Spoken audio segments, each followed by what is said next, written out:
Assalamualaikum warahmatullahi wabarakatuh.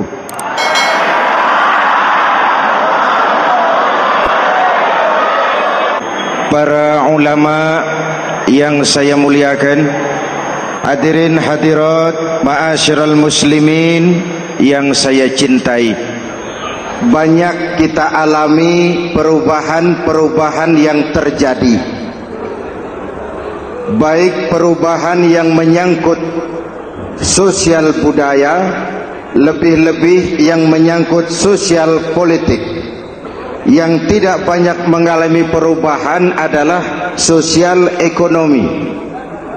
Bahkan angka kemiskinan kita naik menjadi 3/5 dari total penduduk kita hidup di bawah garis kemiskinan, dan 20% diantaranya miskin mutlak. Perubahan-perubahan yang terjadi menyadarkan kita kepada kebenaran Al-Quran ketika Allah menyatakan wa tilkal ayyamu nudawiluha bainan nas. Hari itu kami putar di antara manusia. Ada saat datang, ada waktu pergi. Ada hari lahir, ada saat kembali. Ada waktu dilantik, ada saat menyerahkan jabatan. Hari kami putar di antara manusia dan hidup cuma sekadar menunggu giliran. Soalnya kemudian di tengah perubahan-perubahan yang terjadi begitu cepat, what must we do now?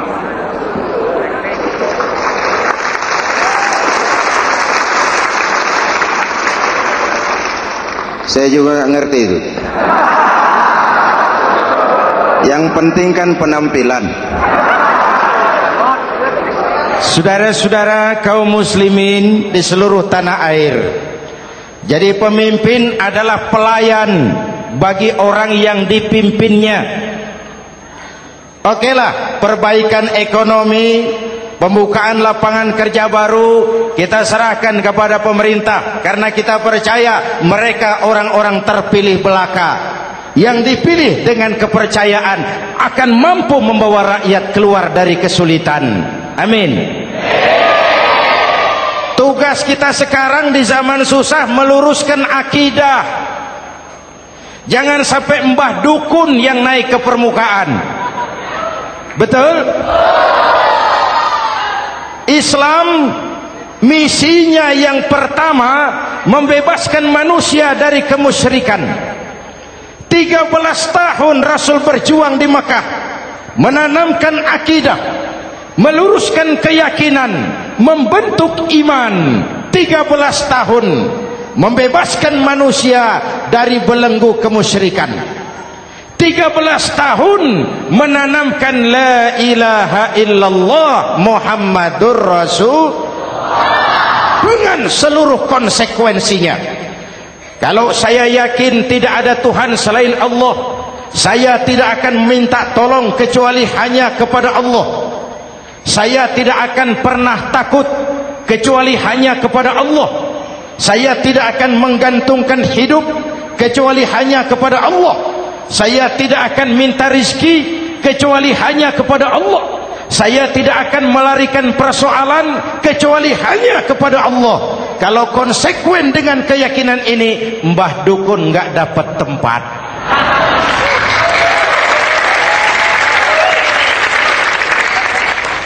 Akur?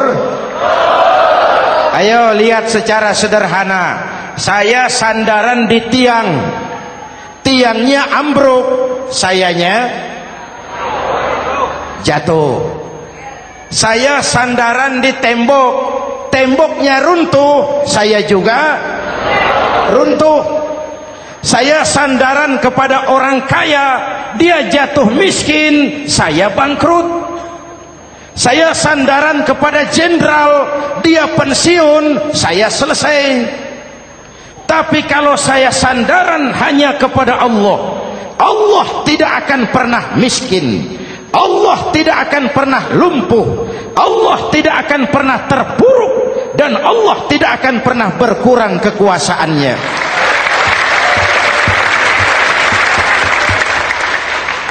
Maka umat Islam, sesulit apapun zaman yang kita hadapi, Allah juga tempat kita bersandar. Jelas? Selama ini kita iman dalam ucapan, tapi sekuler dalam perbuatan. Di masjid ada Allah, di kantor Allah tidak ada, maka korupsi merajalela.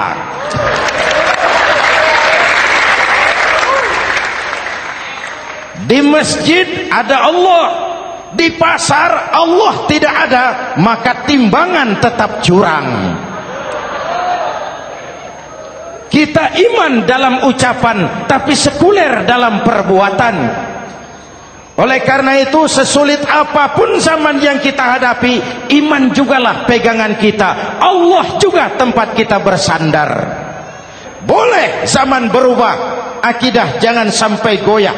Karena iman kita hidup, untuk iman kita berjuang, dan dalam iman kita ingin kembali menghadap Allah Subhanahu. Selama ini manusia Indonesia kita lebih banyak diisi otaknya, hati sering kosong, agama dangkal, akidah rapuh, moral rendah. Memang kemudian muncul banyak orang-orang pintar, cuma sayang tidak benar. Indonesia kita bangkrut, Indonesia kita terpuruk, Indonesia kita sakit parah kalau diurus orang yang cuma pintar tapi tidak benar. Kita perlu orang-orang pintar, tapi kita lebih perlu orang benar. Jelas? Kalau cuma pintar tapi tidak benar, itu yang sering saya sampaikan, nanti disuruh ngurus beras malah nimbun beras.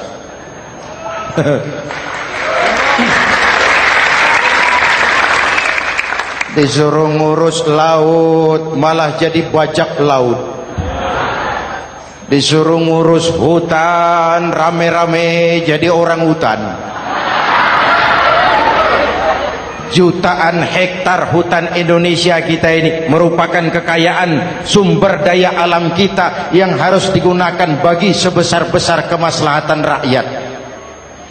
Yang disuruh ngurus hukum malah bikin hukum seperti pisau, tajam ke bawah, tumpul ke atas. Jangan heran lalu di masyarakat muncul street justice, pengadilan jalanan, sebagai refleksi dari ketidakpuasan melihat sikap hukum yang sangat berpihak. Kalau yang kecil salah, hukum cepat-cepat ditegakkan.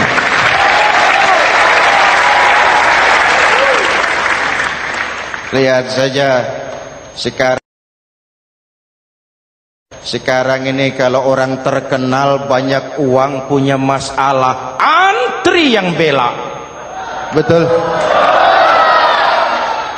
Tapi saudara lihat si Marsina di Jawa Timur, si Sengkon dan Karta di Jawa Barat, si Udin Bernas wartawan Jogja terseok-seok mencari keadilan, sampai hari ini urusannya masih remeng-remeng.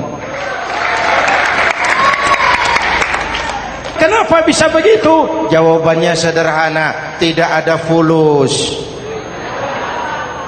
Ada fulus mulus, tidak ada fulus manfus. Betul? Jangan sampai para penegak hukum kita terjebak pada lagu baru, maju tak gentar membela yang bayar. Biar bertentangan dengan nurani, biar bertentangan dengan public opini, biar bertentangan dengan rasa keadilan. Siapa yang bayar, itulah majikan. Mau benar atau salah, belain terus. Kalau seperti inilah hukum kita, mafioso keadilan akan tetap gentayangan. Hadirin yang saya hormati, 13 tahun beliau berjuang di Mekah meluruskan keyakinan, memantapkan akidah, meneguhkan iman. Dari situ segalanya dimulai dan ke situ segalanya akan menuju. Intan paling mahal, mutiara paling berharga tidak lain adalah nilai-nilai keimanan. Kalau itu sudah tergadai, apalagi yang bisa kita banggakan dalam kehidupan ini? Kita merasa harta kita berharga, belum ada artinya ketimbang iman. Kedudukan kita punya nilai pun belum ada artinya ketimbang dengan nilai-nilai keimanan. Itu intan paling mahal, itu mutiara paling berharga.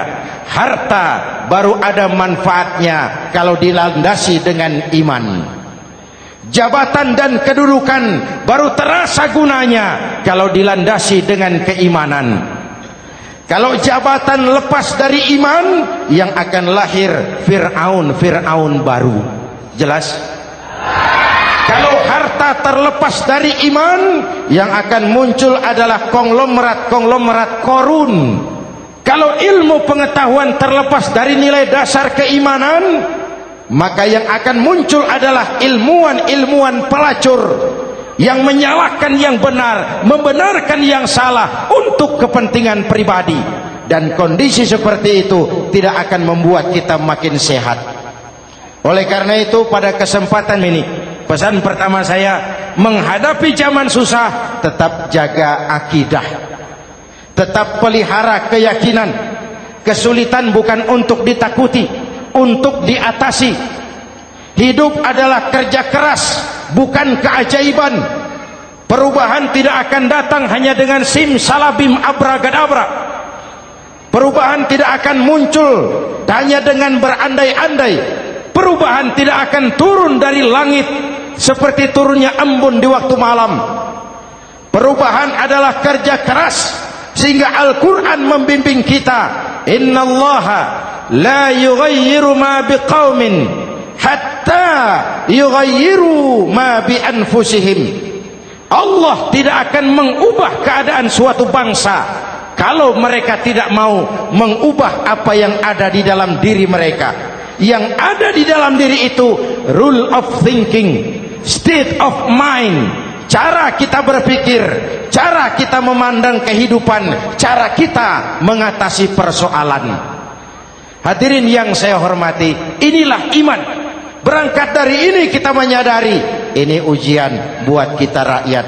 Dan kita rakyat Indonesia ini kalau sama susah sih sudah kenyang. Ya Pak? Ya Pak? Kita ini sebagai bangsa mengalami apa yang disebut oleh Bung Karno up and down, naik turun, timbul tenggelam, pasang surut. 350 tahun dijajah oleh Belanda, kita susah. Berangkat Belanda masuk Jepang, susah lagi. Pergi Jepang, datang nikah, susah lagi. Lalu kita merdeka, dirongrong oleh berbagai pemberontakan, susah lagi. Makan bulgur, antri minyak. Lalu PKI berontak, susah lagi. Muncul orde baru, lama-lama susah lagi. Orde baru selesai, naik reformasi, mulai repot nasi, susah lagi.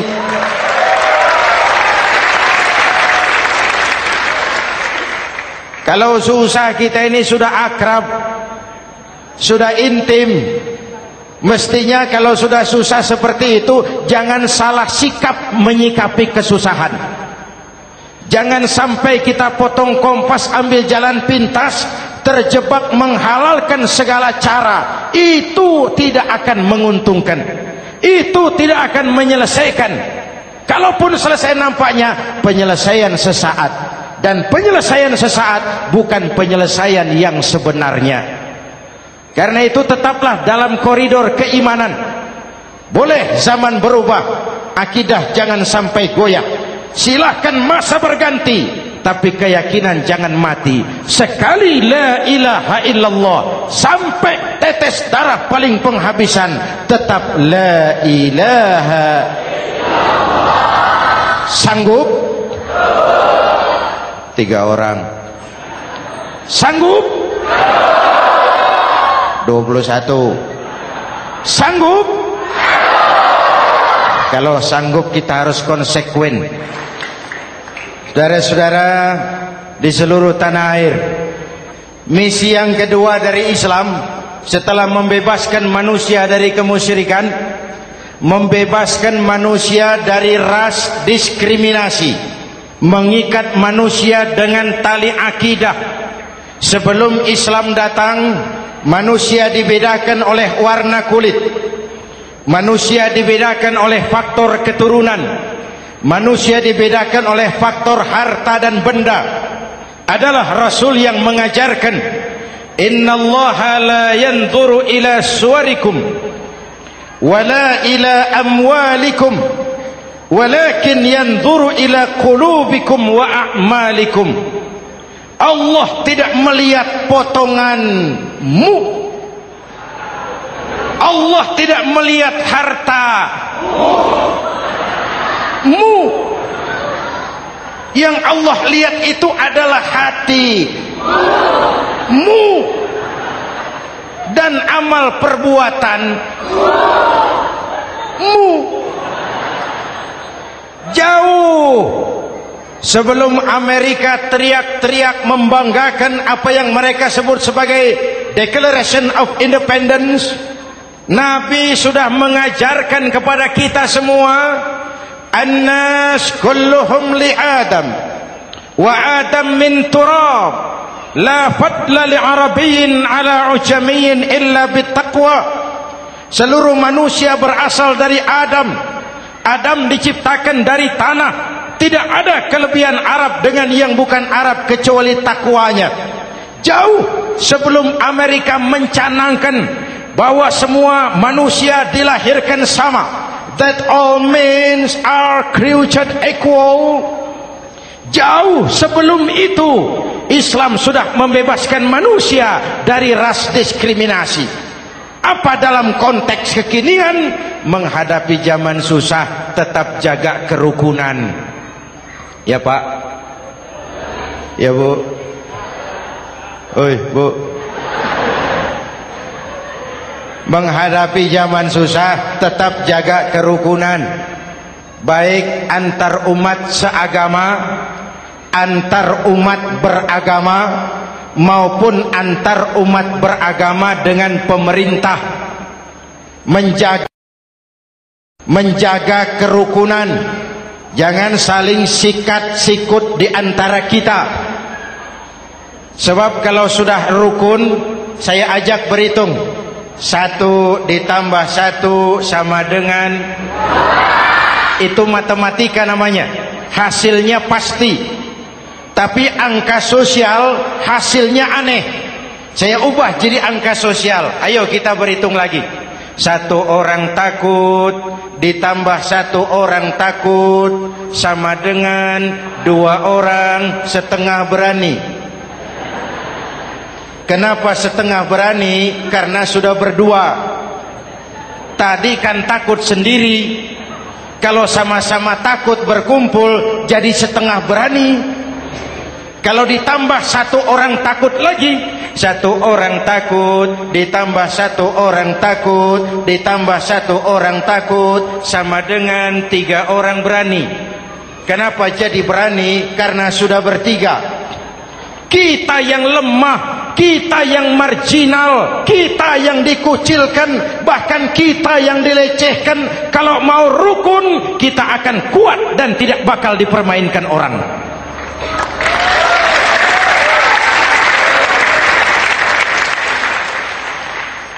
Tapi kalau rukunnya yang satu mau menikam yang lain, saya ajak berhitung lagi.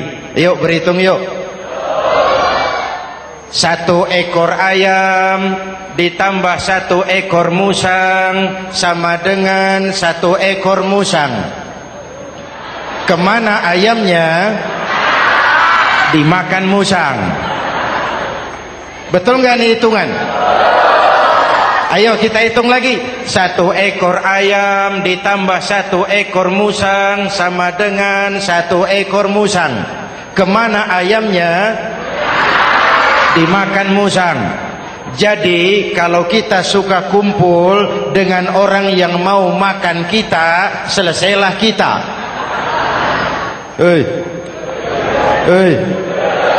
Maka kalau merasa kita ini ayam, yuk kumpul sama-sama ayam, pulang ke kandang ayam. Kalau ada ayam kumpul ke kandang musang, itu namanya ayam minum baygon. Jelas? Menjaga kerukunan. Pertama, antar umat seagama, sesama muslim harus saling menjaga, harus saling memelihara. Baik dia muslim yang jadi kapolri, baik dia muslim yang jadi kasat, baik dia muslim yang jadi pengusaha, baik dia muslim yang jadi petani, nelayan, guru, semua komit menjaga semangat kebersamaan, rukun antar umat seagama. Jelas?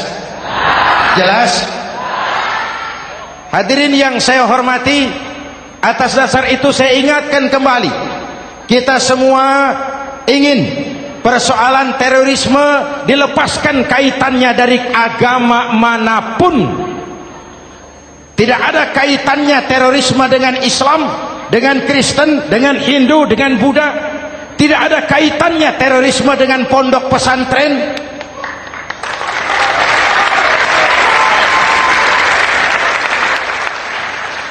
Jangan sampai pesantren jadi kambing hitam. Karena sejak zaman penjajahan, pesantren sudah terbukti memberikan kontribusi bagi perjuangan memerdekakan rakyat Indonesia.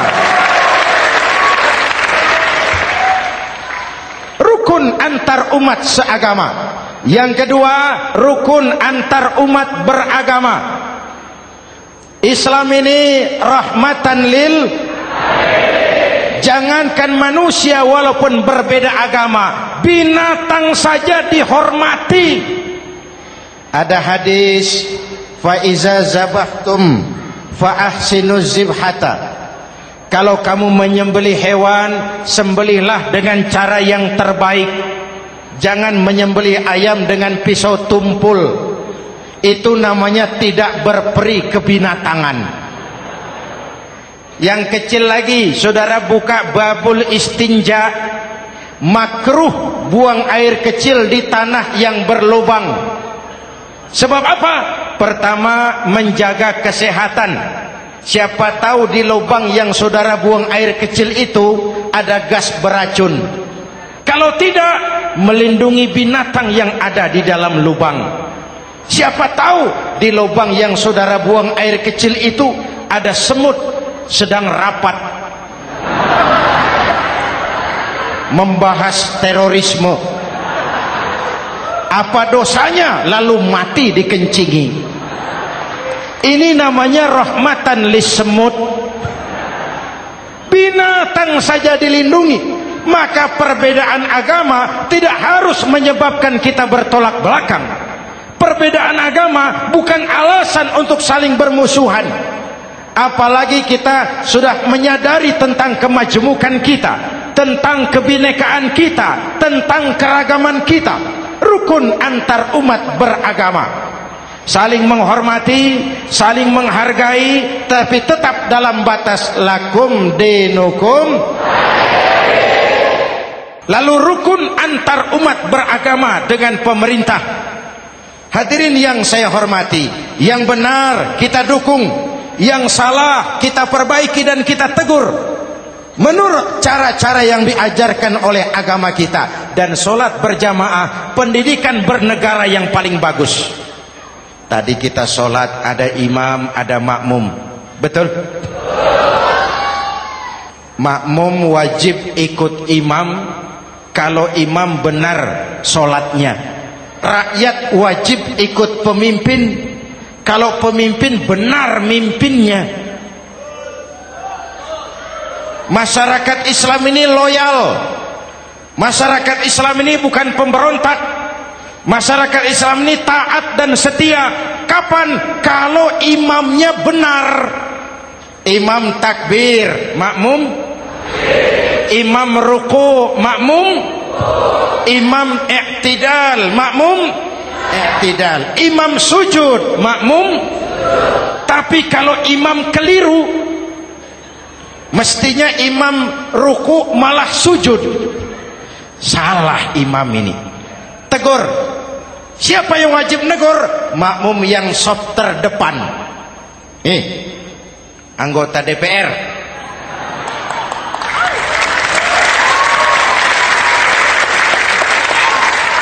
Ini wakil-wakil makmum ini, sop di depan ini. Kalau imam keliru, mereka paling tahu.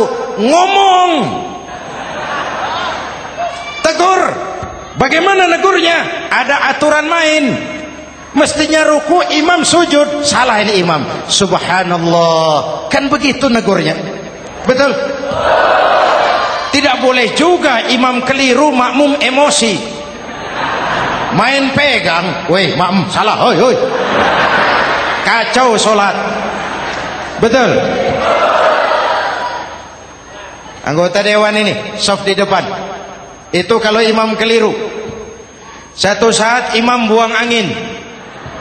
Namanya manusia bisa buang angin toh. Apa makmum lalu berkata, demi kesetiaan saya kepada imam, imam buang angin, saya lebih keras lagi. Itu namanya fanatisme buta, loyalitas yang goblok. Imam buang angin, minggir. Iyyaka na'budu wa iyyaka nasta'in. Sampai situ imam buang angin, minggir imam. Lalu saf yang di depan maju. Tidak usah bikin sholat baru, teruskan pekerjaan imam. Ihdinas siratal mustaqim. Teruskan. Kenapa? Kalau bikin sholat baru lagi, nanti buang angin lagi. Bikin lagi sholat. Kapan selesainya sholat? Kapan selesainya membangun negara ini? Yang penting imam tahu diri, buang angin, minggir.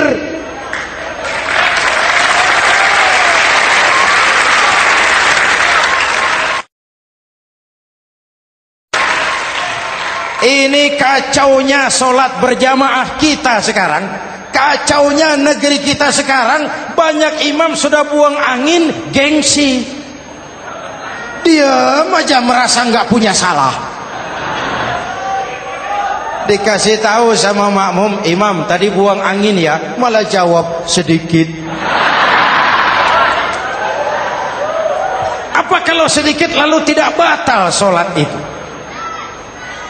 Mekanisme kehidupan sosial yang diatur lewat tuntunan sholat berjamaah. Sehingga Nabi berpesan, kun imaman muta'an au ma'muman muti'an fala takun thalisan jazu'a. Kalau jadi pemimpin, jadilah pemimpin yang ditaati.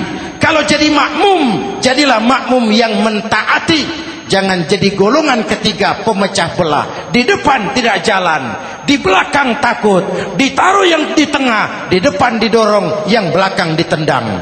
Ini namanya biang kerok. Saudara-saudara, dari uraian singkat ini saya ambil beberapa catatan pokok.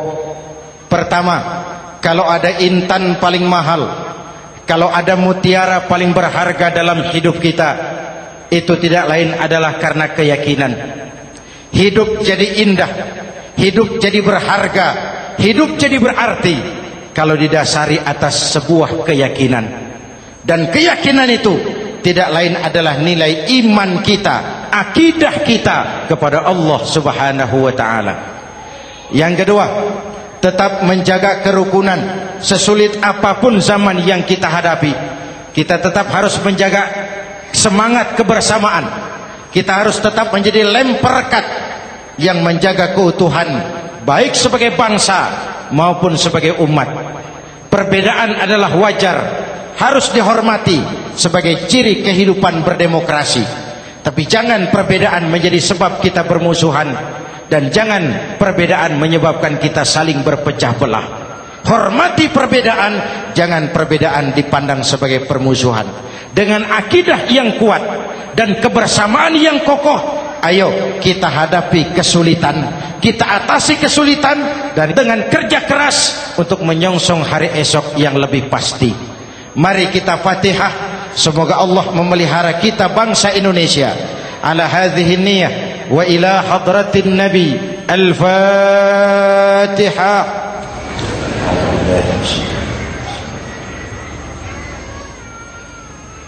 Iyyaka na'budu wa iyyaka nasta'in. Ihdinas siratal mustaqim. Siratal ladzina an'amta 'alaihim.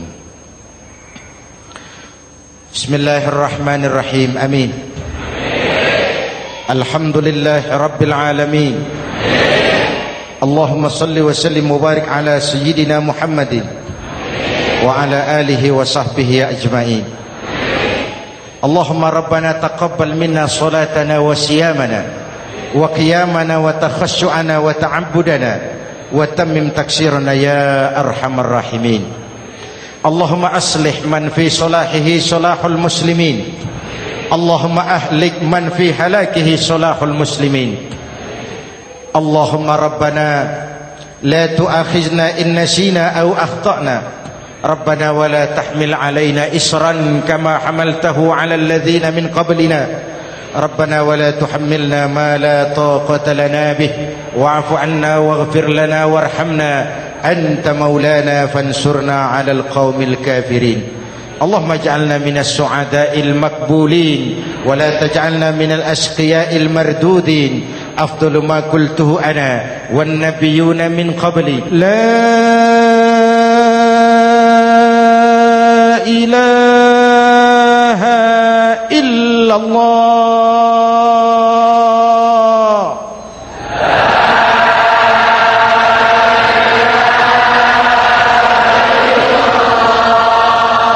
La ilaha illallah.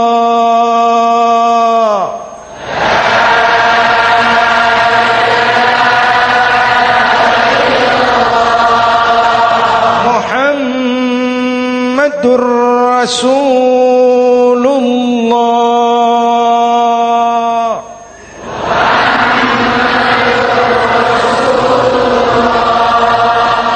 Sallallahu alaihi wa alihi wa sallam. Kalimatu haqqin 'alaiha nahya wa 'alaiha namut wa 'alaiha wa biha nub'atsu insyaallah minal aminin minal aminin minal aminin rahmatika ya arhamar rahimin.